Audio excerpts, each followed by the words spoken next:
अहंकार से बड़ा कोई दुश्मन नहीं होता किसी का, यानी कि जो नकली अहंकार, जो घमंड होता है, इंसान को मार देता है। और हिंदुस्तान तो क्या, पूरी दुनिया में इतिहास उठा के देखो तो बहुत सारे लोगों को इस बात का एहसास हुआ कि वो ब्रह्मांड के स्वामी बन गए हैं, लॉर्ड बन गए हैं, भगवान बन गए हैं। और ना जाने अनगिनत और कितने ऐसे लोग जिनको इस बात का गुमान हुआ कि वो दुनिया के सबसे शक्तिशाली मनुष्य है। सिकंदर भी उनमें से एक था। लेकिन साहब, अब ट्रंप को भी इस बात का एहसास हो रहा है। लेकिन भारत में भी एक शख्स है जिसको लगता है कि वो ब्रह्मांड का स्वामी है, उसका नाम नरेंद्र दामोदर दास मोदी है। लेकिन 11 साल तक राज करने के बाद, एक छवि बनाने के बाद, दुनिया में अपना इवेंट मैनेजमेंट करके ढोल पिटवाने के बाद, आपके पास आने से पहले मैं एक चीज, क्योंकि वो बात उठाई है पहलगाम, मैं अभी श्रीनगर गया था, जो फोटो आपने जारी की थी 2 दिन बाद, 1 दिन बाद कि ये 4 लोग हैं, वो अब आपने माना है कि वो गलत फोटो जारी हुई थी, ये आपके इंटेलिजेंस का हाल है, आपने उसको विड्रॉ कर लिया, नहीं वो गलत फोटो जारी हो गई थी।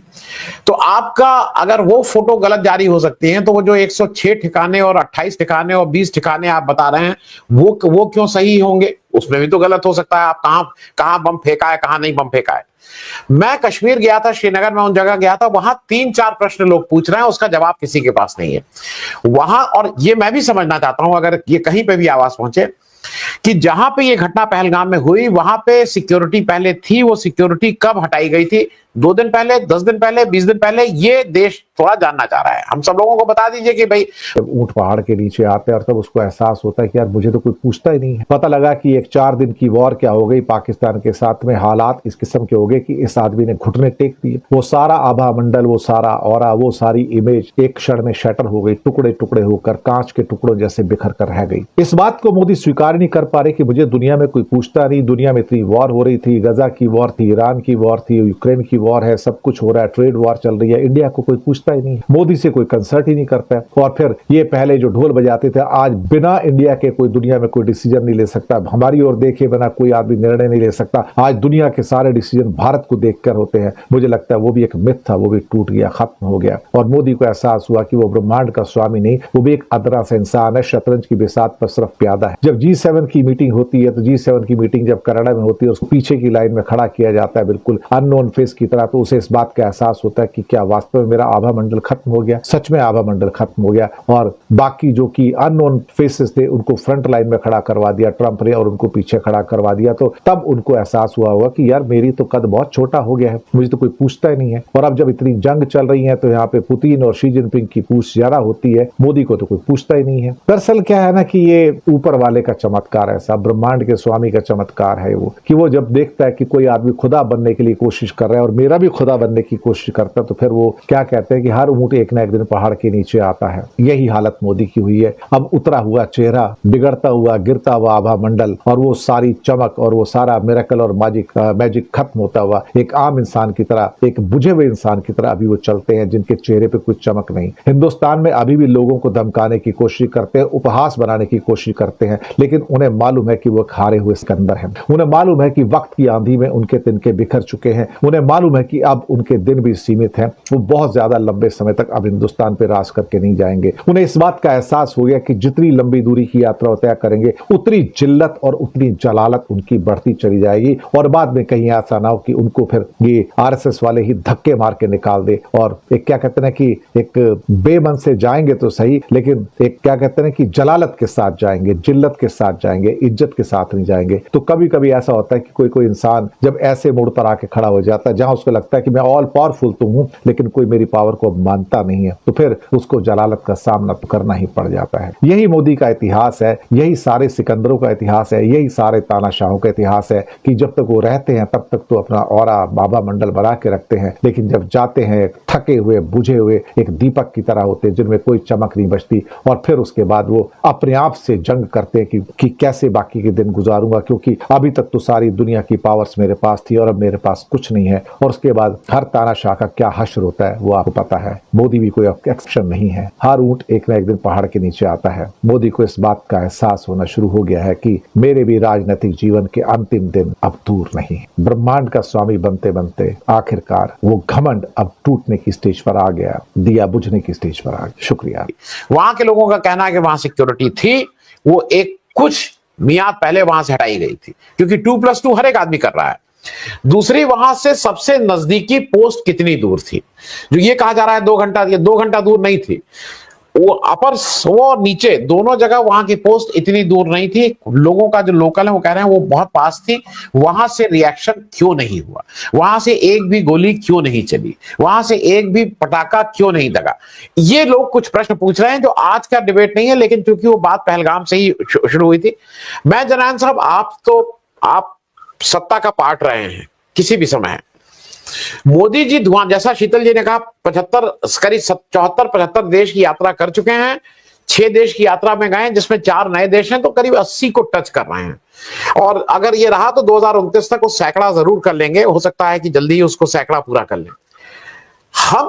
लेकिन विश्व पटल पे जब विदेश नीति आती है, हम अकेले तनहा खड़े रहते हैं, हमारे साथ कोई नहीं खड़ा होता है, चाहे वो ब्रिक्स हो, चाहे वो G20 हो, चाहे वो SCO हो, वी आर ऑल अलोन। और हमसे बेहतर स्थिति में तो हम पाकिस्तान को पाते हैं, जिसके साथ कुछ देश खड़े हुए दिखाई देते हैं। कि क्या पाकिस्तान हमसे बेटर उसकी विदेश नीति है, या पाकिस्तान को हमसे बेहतर उसके मित्र हैं, चाहे वो अमेरिका हो, चाहे वो चीन हो? क्या कारण है कि पाकिस्तान विदेश नीति के मामले में हमसे बेहतर नजर आते, लेकिन विदेश नीति के मामले में उसके पास ज्यादा दोस्त नजर आते हैं बनस्पत हमारे पास आज जितने दोस्त हैं?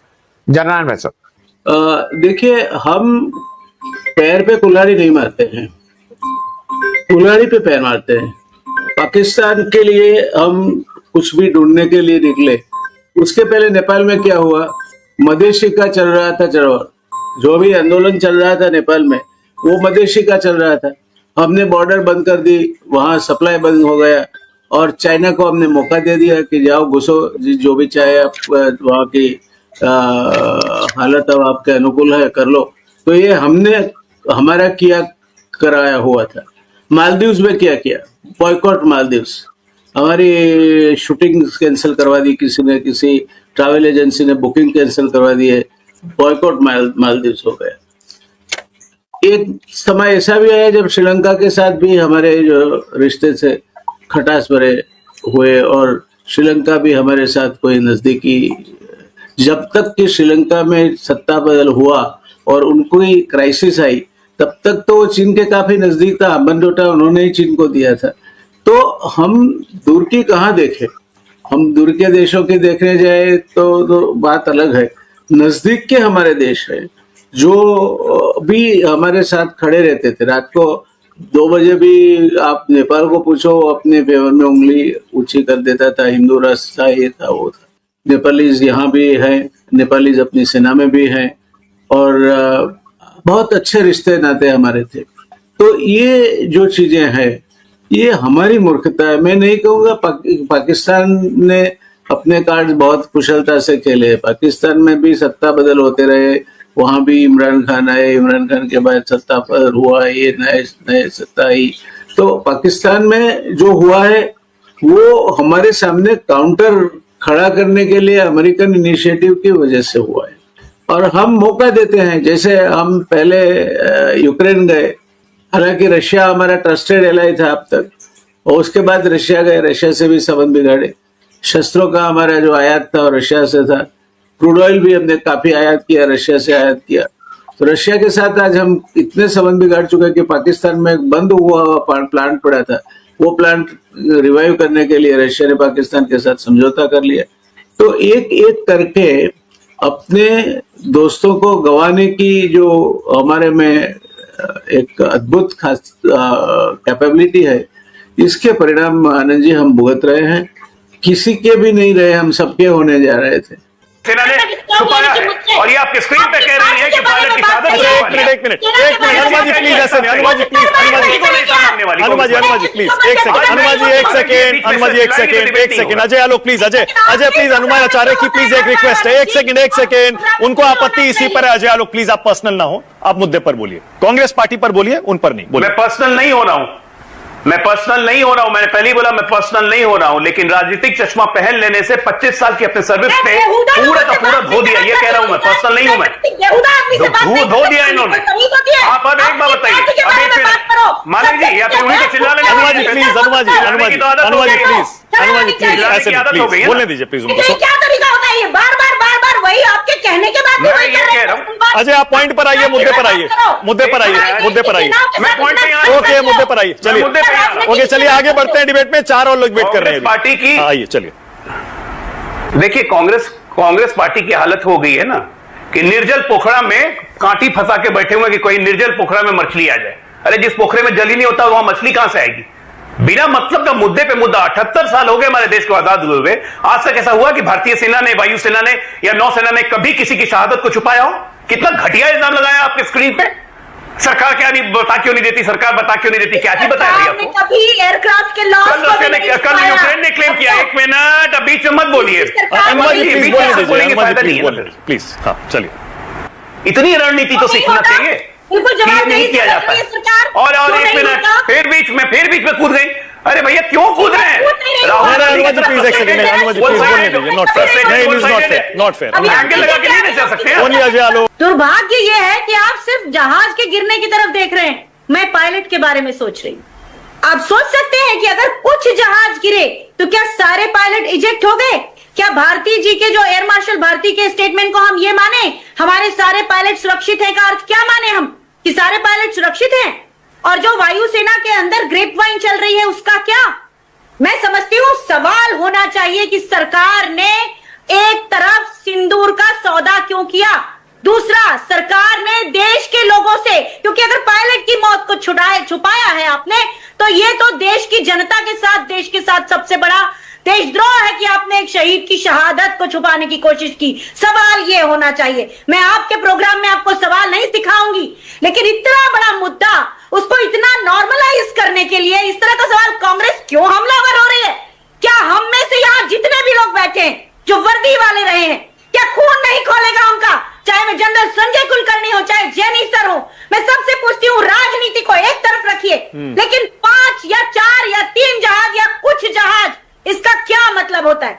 इसका मतलब क्या होता है कि हमारे देश की सेनाएं राजनीतिक लोगों के चक्कर में अपना नुकसान कराती रहे। एक तरफ हमारे विदेश मंत्री कहते हैं कि हमने पाकिस्तान को पहले बता दिया था एट द स्टार्ट, और दूसरी तरफ यहां हमें पता चलता है कि हमारे कुछ जहाज जा रहे हैं जो बार बार विदेशों की धरती पे बताया जा रहा है। यहां की धरती पर हमारी सरकार क्यों नहीं बोलती? अरे पहलगाम की जो क्रूर हत्याएं हुई थी, उसके बाद अगर हमारी सेना का कुछ नुकसान भी होता तो देश उसको नुकसान की तरह नहीं लेता है। सेनाओं के ऊपर कोई सवाल नहीं होता, कभी नहीं हुआ। लेकिन यह सवाल जरूर होगा कि अगर हमारे कुछ जहाज आज तक नहीं बताए जाए कि कितने, कोई कहता है 3 राफेल, कोई कहता है 2 राफेल, कुछ लोग बताते हैं भटिंडा से वहां से डिब्रीज उठाई गई। आपका सवाल समझ में नहीं आया। शर्मिंदा हूं इस सवाल को देख के कि कांग्रेस क्यों नाराज है। अरे आपको होना चाहिए नाराज, एक पत्रकार को नाराज होना चाहिए, एक फौजी को होना चाहिए कि हमारे उस पायलट का क्या हुआ। क्या हमारे सारे पायलट, वो जितने भी जहाज अगर गिरे हैं, जिसके बारे में खुलासा कभी चौहान सर वहां जाके करते हैं शंग्रीला में डायलॉग्स में, और कभी यहाँ पर ये जकार्ता में होता है, ये सवाल होना चाहिए सरकार से। सरकार अनुमा जी सरकार से सवाल नहीं होना चाहिए। ये सवाल पूछिए सरकार से कि आज क्यों नहीं बताया, क्या हमारे किसी पायलट की शहादत हुई है? अगर ये शहादत नहीं बताएंगे तो ये सबसे बड़ा देशद्रोह है, प्रूवन देशद्रोह है। और जो लोग कहते थे 400 पार इसलिए दे दो क्योंकि हमको पीओके लेना है, मौका आया तो था, फिर क्यों नहीं लिया? क्यों सिंदूर का सौदा कर लिया राष्ट्रपति ट्रंप के कहने पर? क्यों किया? 20 बार वो बता रहे हैं। तो ये सवाल उधर पूछिए, ये सवाल कांग्रेस की तरफ नहीं आना चाहिए। जो कांग्रेस की तरफ इसमें सवाल उठाएगा, सत्ता से नहीं पूछेगा, वो देशद्रोही उसे मानूंगी मैं, क्योंकि ये कोई तरीका नहीं होता। यहाँ राजनीति नहीं हो रही है। जहाज गिरना मतलब मशीन गिर गई है क्या? उसमें इंसान होता है, उसके बारे में कौन बात करेगा? उसके बारे में बात करिए। मेरी वायुसेना के लोगों के बारे में बात करिए। शर्मिंदा हूं मैं, मानव जी, ये सवाल नहीं होना चाहिए और सरकार को खुद सामने आके बताना चाहिए। सरकार केवल चुनावों की आड़ में यह ना करे कि विदेशों की धरती से ये बातें आए। ये धरती भारत की है, यहाँ ये सरकार को। ओके अनुमा जी, ओके, आप खुद एक आर्म्ड फोर्सेस से रिटायर्ड हैं। आप मुझे बोलने का मौका तो दीजिए। मैं आपका गुस्सा समझ सकता हूं, अब मुझे बोलने का मौका दीजिए ना, मुझे सबको सुनना पड़ेगा ना। आपका प्रोग्राम है, सुनूंगी मैं, लेकिन मेरी भारतीय वायुसेना है, 25 साल मैंने वर्दी पहनी है। मुझे उस भारतीय जनता पार्टी पर एक धेले का भरोसा नहीं है जिसने एडमिरल विष्णु भागवत को सैक किया था। मुझे उस भारतीय जनता पार्टी में एक धेले का यकीन नहीं है जिसने पूरी सेनाओं में वरिष्ठता के क्रम तोड़ते हुए चीफ के पद के अपने मर्जी के लोगों को बिठाया। वे सबके सब योग्य है, लेकिन उसमें वरीयता का क्रम टूटा है, इंडियन एयरफोर्स में टूटा है। तो मुझे उस भारतीय जनता पार्टी पे भरोसा नहीं है। नहीं, Bharatiya Janata party press conference नहीं कर रही थी अनुमा जी। हमारे डीजी, तीनों डीजी बैठ के प्रेस कॉन्फ्रेंस कर रहे थे, उन्होंने कहा कि कोई पायलट शहीद नहीं हुआ। देखिए, तीनों डीजी ने, एयर मार्शल भारती ने बहुत साफ कहा। और किसी को आप कॉन्फ्रेंस में जाओ, किसी को पप्पी झुप्पी करो, उससे विदेश नीति में कोई होता नहीं है। विदेश नीति प्योरली मेरे देश को क्या मिलता है, मेरे देश के हित में क्या है, उसके ऊपर से निर्धारित की जाती है। बोला कम जाता है, कार्य प्रदान ज्यादा होता है।